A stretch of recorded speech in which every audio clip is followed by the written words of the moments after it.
చూస్తున్నాము. 2 తెలుగు రాష్ట్రాల్లో దాదాపు వారం రోజుల నుంచి కూడా ఎక్కువ మోతాదులో ఎండ కాస్తున్న పరిస్థితులు కనిపిస్తూ ఉన్నాయి. దాదాపు తెలంగాణలో మాత్రం 45 నుంచి 46 వరకు కూడా కొన్ని జిల్లాల్లో తీవ్రంగా ఎండ కాస్తున్న పరిస్థితులు కనిపిస్తూ ఉన్నాయి. ఇదే అంశానికి సంబంధించి మాట్లాడించే ప్రయత్నం చేద్దాం. మనతో పాటు హైదరాబాద్ వాతావరణ అధికారి ధర్మరాజు ఉన్నారు. సార్, ఎట్లా చూస్తారు? ఎట్లా ఉన్నాయి పరిస్థితులు ప్రజెంట్ వరకు? ప్రస్తుతం కనుక చూసుకున్నట్లయితే రాష్ట్రంలో గత 2-3 రోజులుగా కూడా గరిష్ట స్థాయిలో ఎండ తీవ్రత అనేది కొనసాగుతుందని చెప్పాలి. ఇటు చూసుకున్నట్లయితే ఉత్తర తెలంగాణ జిల్లాల్లో ఆదిలాబాద్ కానీ నిజామాబాద్లో గత 2-3 రోజులుగా కూడా ఎండ తీవ్రత 45 డిగ్రీల వరకు కూడా కొనసాగి ఈరోజు స్వల్పంగా హెచ్చుతగ్గులు కనిపించినప్పటికీ కూడా 44 డిగ్రీల వరకు కూడా కొనసాగుతున్న ఈ నేపథ్యంలో ముఖ్యంగా ఇటు ఉత్తర తెలంగాణ జిల్లాల్లో ఇప్పటికే ఈ యొక్క ఎండ తీవ్రతకు సంబంధించి గత 2 రోజులుగా కూడా ఈ యొక్క హెచ్చరికలు కూడా జారీ చేయడం జరిగింది. సో ఈ రోజు కనుక చూసుకుంటే స్వల్పంగా తగ్గి కొంచెం ఈ యొక్క కుములో నింబస్ మేఘాలు అనేవి ఎండాకాలంలో సర్వసాధారణంగా ఏర్పడేటువంటి మబ్బుల వల్ల కొంచెం తేలికపాటి జల్లులు అటు వచ్చే అవకాశం కూడా కనిపిస్తుంది. అంటే ఏ జిల్లాలో ఎక్కువ ప్రమాదం పొందే అవకాశం ఉంది? జిల్లాలకు సంబంధించి ఏమైనా రెడ్ అలర్ట్ కానీ ఎల్లో అలర్ట్? ప్రస్తుతం కనుక చూసుకున్నట్లయితే గత 2 రోజులుగా ఏవైతే రెడ్ హెచ్చరికలు అనేవి కొనసాగాయో ఒక విధంగా ఈరోజు అవి తగ్గుముఖం పట్టాయని చెప్పాలి. స్వల్పంగా తగ్గుదల అనేది కూడా కనిపిస్తుంది. రానున్న 2-3 రోజుల్లో కూడా ఇంకా కొంచెం ఈ యొక్క ఉత్తర తెలంగాణ జిల్లాల్లో స్వల్పంగా ఈ యొక్క తగ్గుదల అనేది ఈ యొక్క గరిష్ట స్థాయిలో కొనసాగుతున్నటువంటి ఉష్ణ తీవ్రత తగ్గుదల అనేది కనిపించే అవకాశాలు కూడా కనిపిస్తున్నాయి. ప్రస్తుతం ఏదైనప్పటికీ కూడా ఉత్తర తెలంగాణ జిల్లాల్లో కనుక చూసుకున్నట్లయితే ఈ యొక్క గరిష్ట స్థాయిలో ఉన్నటువంటి ఈ యొక్క వేసవి తాపం కానీ ఈ యొక్క ఉష్ణ తీవ్రత అనేది ఒక విధంగా రానున్న 4-5 రోజులు కూడా 41 డిగ్రీ నుంచి 44 డిగ్రీల వరకు కూడా కొనసాగినప్పటికీ కూడా సాయంత్రం సమయంలో ఏర్పడేటువంటి కుములో నింబస్ మేఘాల వల్ల ఒక విధంగా కొంచెం సేద తీరొచ్చని చెప్పొచ్చు. ఇప్పుడు ప్రజెంట్ ప్రజలు తీసుకోవాల్సిన జాగ్రత్తలు కానీ అవి ఎలా చూడొచ్చు? అంటే 45 డిగ్రీ సెంటిగ్రేడ్స్ అంటే చాలా ఎక్కువ ఎండ తీవ్రత. ముఖ్యంగా చూసుకున్నట్లయితే 45 డిగ్రీల ఉష్ణ తీవ్రత అనగానే చాలా ఎక్కువగానే ఉంటుందని చెప్పాలి. సో ముఖ్యంగా ఈ యొక్క ఎప్పుడైతే ఎండ తీవ్రత కానీ ఈ యొక్క వడగాల్పుల తీవ్రత కొనసాగుతున్న తరుణంలో ముఖ్యంగా ఉత్తర తెలంగాణ జిల్లాలో ఉన్నటువంటి ప్రజలు మాత్రం ఈ యొక్క ఎండ తీవ్రతను సూచిస్తూ ఎప్పటికప్పుడు ముఖ్యంగా పెద్దలు కానీ పిల్లలు కానీ తగినన్ని జాగ్రత్తలు అనేవి తీసుకుంటూ ఉండాలి. ఎప్పటికప్పుడు బయటికి వెళ్ళినప్పుడు మాత్రం తల ఎండకు తగలకుండా తలకి గుడ్డగా కప్పుకోవడం కానీ గొడుగు తీసుకువెళ్ళడం కూడా చేస్తుండాలి.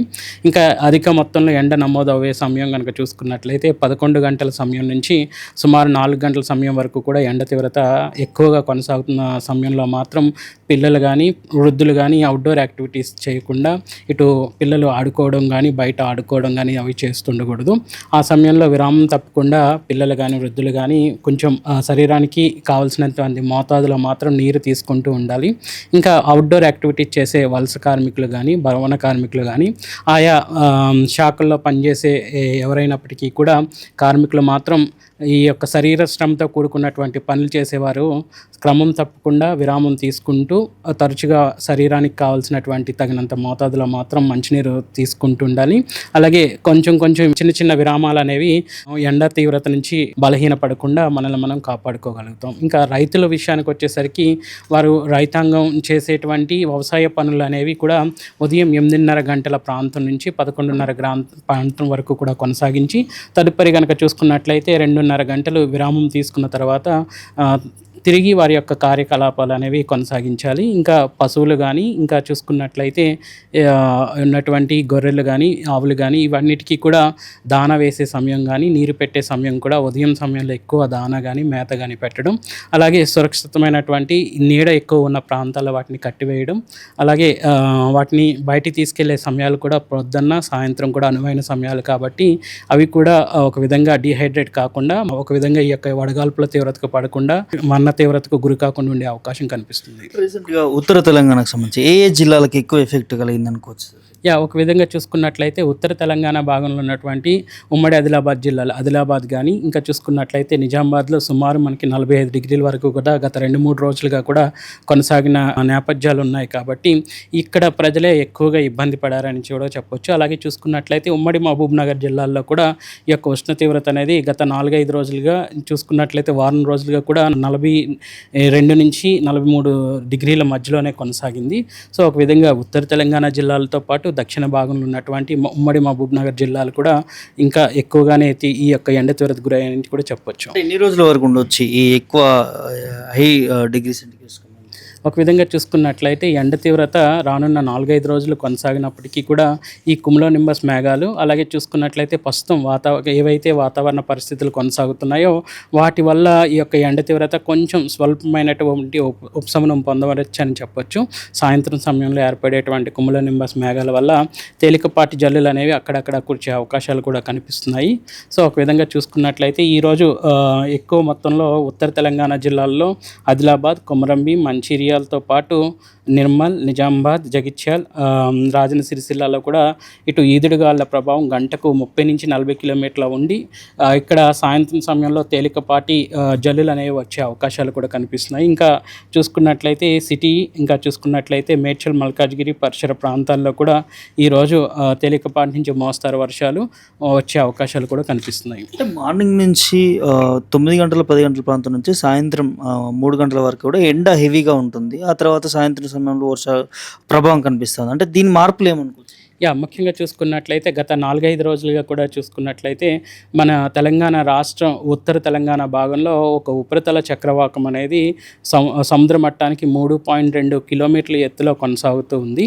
సో దీనికి అనుసంధానంగా గాల్లో ఉన్నటువంటి అనిశ్చితి అయితే ఏంటి, అలాగే ఏర్పడుతున్నటువంటి ద్రోణుల వల్ల కూడా ఒక విధంగా ఇట్లాంటి వాతావరణం అనేది కొనసాగుతూ ఉంటుంది. ముఖ్యంగా చూసుకున్నట్లయితే దిగువ స్థాయిలో ఏర్పడేటువంటి గాలులు ఒక విధంగా చూసుకున్నట్లయితే వాయువ్య దిశ నుంచి వీచే గాలులు కానీ ఉత్తర దిశ నుంచి వచ్చే గాలుల వల్ల ఎక్కువ ఎండ తీవ్రత అనేది డ్రైనెస్ అనేది పెరగడం, ఒక విధంగా పొడిబారిన వాతావరణంతో పాటు గాల్లో తేమ శాతం తగ్గడం వల్ల ఒక విధంగా ఇటు ఉక్కబోతతో పాటు చూసుకున్నట్లయితే ఎండ కూడా అధిక మొత్తంలో ఉండడం వల్ల ప్రజలు ఇబ్బందులకు గురవుతున్నారని కూడా చెప్పొచ్చు. ముఖ్యంగా రైతులకు సంబంధించి సార్, వ్యవసాయ రంగంలో ముందుగా వ్యవసాయం సాగు చేస్తూ ఉంటారు. వారికి సంబంధించి ఇప్పుడు వచ్చే వర్షాకాల మాన్సూన్ ఏదైతే ఉందో ఎప్పటి నుంచి ప్రారంభమయ్యే ఉండే అవకాశం ఉంది ఈ ప్రస్తుతం?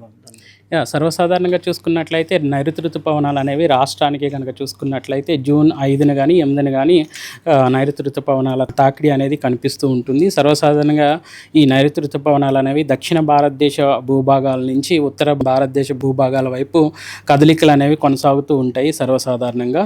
సో ప్రతి సంవత్సరం కూడా ఇదే ధోరణిలో ఈ యొక్క నైరుతి ఋతుపవనాలు అనేవి దక్షిణ భారతదేశం నుంచి ఉత్తర భారతదేశం వైపు ప్రయాణిస్తూ ఉంటాయి. ఈ సంవత్సరం కూడా ఈ ఎలినో ఇయర్ గా ఒక విధంగా చూసుకున్నట్లయితే ప్రస్తుతం ఎలినో కండిషన్స్ అన్నీ కూడా ఎక్కువగా బలపడుతున్నాయనే చెప్పాలి. ముఖ్యంగా ఈ యొక్క ఉపరితలం మీద ఉన్నటువంటి సముద్రాల మీద ఉన్నటువంటి ఉపరితలం మీద ఉన్నటువంటి ఈ యొక్క గరిష్ట స్థాయిలో ఉష్ణ తీవ్రతలు అనేవి కూడా పెరుగుదల అనేది కనిపిస్తుంది. సో ఈ సమయంలో ఒక విధంగా ఈ యొక్క నైరుతి ఋతుపవనాలు అనేవి రాష్ట్రాన్ని తాకినప్పటికీ కూడా మందకోడిగా కదిలే అవకాశాలు కూడా కనిపిస్తున్నాయి. సో ఒక విధంగా ఇప్పటికే ప్రభుత్వ యంత్రాంగాలు కూడా వీటి మీద దృష్టి సాధించారనే చెప్పాలి. ఎప్పుడైతే ఫస్ట్ ఫేజ్లో మేము ఎప్పుడైతే ఏప్రిల్ 13న ఈ యొక్క నైరుతి ఋతుపవనాలకు సంబంధించినటువంటి మొదటి నివేదిక అనేది విడుదలయ్యిందో అప్పటి నుంచే ప్రభుత్వ యంత్రాంగం కూడా వారు తీసుకోవాల్సినటువంటి చర్యలు కూడా తీసుకుంటున్నారు.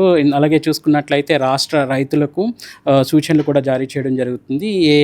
ఏ పంటలు వేయాలి, ఎప్పుడైతే మనకి వాటర్ ఒక విధంగా నైరుతి ఋతుపవనాలు అనేది సమయంలో మనకి ఒకవేళ వర్షం అనేది పాతం అనేది తగ్గుదల ఉంటే ఏ పంటలకు రైతులకు అనుగుణంగా ఉంటాయి, ఏ విధంగా వాళ్ళు ఈ యొక్క పంటలు పండించుకోవాలనేది కూడా సూచనలు అనేవి ఇటు వ్యవసాయ అగ్రికల్చర్ యూనివర్సిటీస్ ద్వారా కూడా ఈ రైతులను చైతన్యపరిచే రీతిలో వాళ్ళు చర్యలు తీసుకుంటున్నారని చెప్పాలి. Thank you. ఇది ఎండ తీవ్రతకు సంబంధించినటువంటి ఉష్ణోగ్రతలు నమోదైనటువంటి ప్రాంతాలని చూస్తా ఉన్నాము. ఖచ్చితంగా ప్రజలు కొంత అప్రమత్తంగా ఉండాల్సినటువంటి అవసరం ఉంది. ముఖ్యంగా ఉత్తర తెలంగాణకు సంబంధించిన ప్రాంతాల్లో దాదాపు 45-46 డిగ్రీ సెంటీగ్రేడ్ల ఎండ కాస్తున్నటువంటి సందర్భం కనిపించింది. కాబట్టి ఖచ్చితంగా తగిన జాగ్రత్తలు తీసుకోవాలంటూ కూడా వాతావరణ శాఖ అధికారులు చెప్తున్నటువంటి సందర్భం కనిపిస్తూ ఉంది. వీడియో జర్నలిస్ట్ సల్మాన్తో పొలిటికల్ మీడియా ప్రభాకర్, వాతావరణ శాఖ నుంచి.